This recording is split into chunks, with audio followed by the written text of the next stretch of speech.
கட்சியோட தலைவரை நீக்கிறதுக்கு யாருக்கு அதிகாரம் இருக்குது? அந்த கட்சியோட உயர்மட்ட குழுவுக்கு தான் அதிகாரம் இருக்குது. அதை முடிவெடுக்காமல் நேரடியாக வந்து நான் தான் தலைவர், நீ வெளியே போ, நான் சொல்லுவதான் நீ கேட்கணும் அப்படின்னு ஒரு மூத்த தலைவர் சொல்கிறது சிரிப்பாக தான் வருது. இப்படி பண்ண முடியாதுல்ல. ஒரு கட்சியோட தலைவரை நீக்கணும்னா அந்த உயர்மட்ட குழுவுக்கு தான் அதிகாரம் இருக்குது. உயர்மட்ட குழுவோ இல்லை மேல்மட்ட குழுவோ மாவட்ட செயலாளர் வெளியிட்ட அறிக்கையிலுமே பொதுக்குழு தான் வந்து என்ன பொதுக்குழு ரைட்டு, பொதுக்குழு அவங்க பண்ணணும். நீங்கள் எந்த குழுவும் கூட்டாது சும்மா நீங்களே ஒரு மேடை போட்டுட்டு இன்னிலேருந்து நான் தான் இஷ்டம் தான் வெளியே போகிறேன்னா வெளியே போனேன், இது வந்து ஒரு மீடியா கிளாஸ் ஆகிக்கிட்டு ஒரு 2-3 நாளில் கட்சி பரபரப்பாக பேசிட்டாங்கல்ல. அதுக்கப்புறம் என்னாச்சு? அவங்க எடுத்த முடிவுகள் வந்து அவங்களுக்கு எதிராக திரும்புது. பாட்டாளி மக்கள் கட்சி ஒவ்வொரு முடிவு எடுக்கும்போது அவங்களுக்கு எதிராக தான் அவங்க மாற்றிக்கிறாங்க.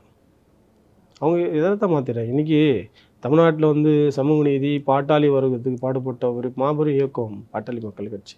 என்றைக்கு வந்து அவங்க புரட்சியாளர் அம்பேத்கர் புறந்தள்ளினாங்களோ, ஜாதியை தலைக்கு மேலே தூக்கி வச்சு கொண்டாடினாங்களோ அன்றைக்கி அது அழிஞ்சு போச்சு. 17 எம்எல்ஏ இருந்தாங்க. இன்றைக்கி என்ன நிலமை? 5 எம்எல்ஏ கொண்டு எந்த ஒரு ஆக்டிவான ஒரு ஒர்க்கும் பண்ணலையே.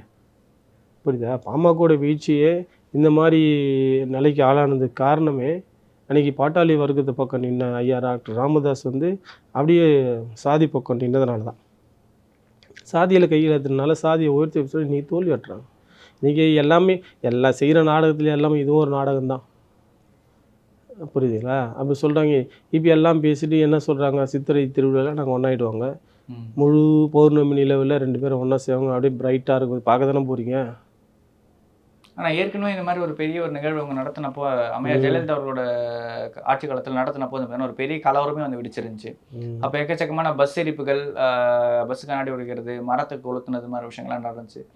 அப்போ ராமதாஸ் அவர்கள் உள்ளிட்ட ஏறக்குறைய 2000 பேர் கிட்டத்தட்ட வந்து அரெஸ்ட் பண்ணியிருந்தாங்கன்னு நினைக்கிறேன். அந்த மாதிரி ஒரு சம்பவம் வந்து அடுத்த வருஷம் எலெக்ஷன் நடக்க போகுது. அந்த மாதிரி நடக்கும்னு நினைக்கிறீங்களா இந்த வருஷம்? இல்லை அதுக்கான வாய்ப்பு இல்லை தம்பி, நான் ஜோசியனில் பார்க்குறது இல்லை, எனக்கு அதெல்லாம் தெரியாது.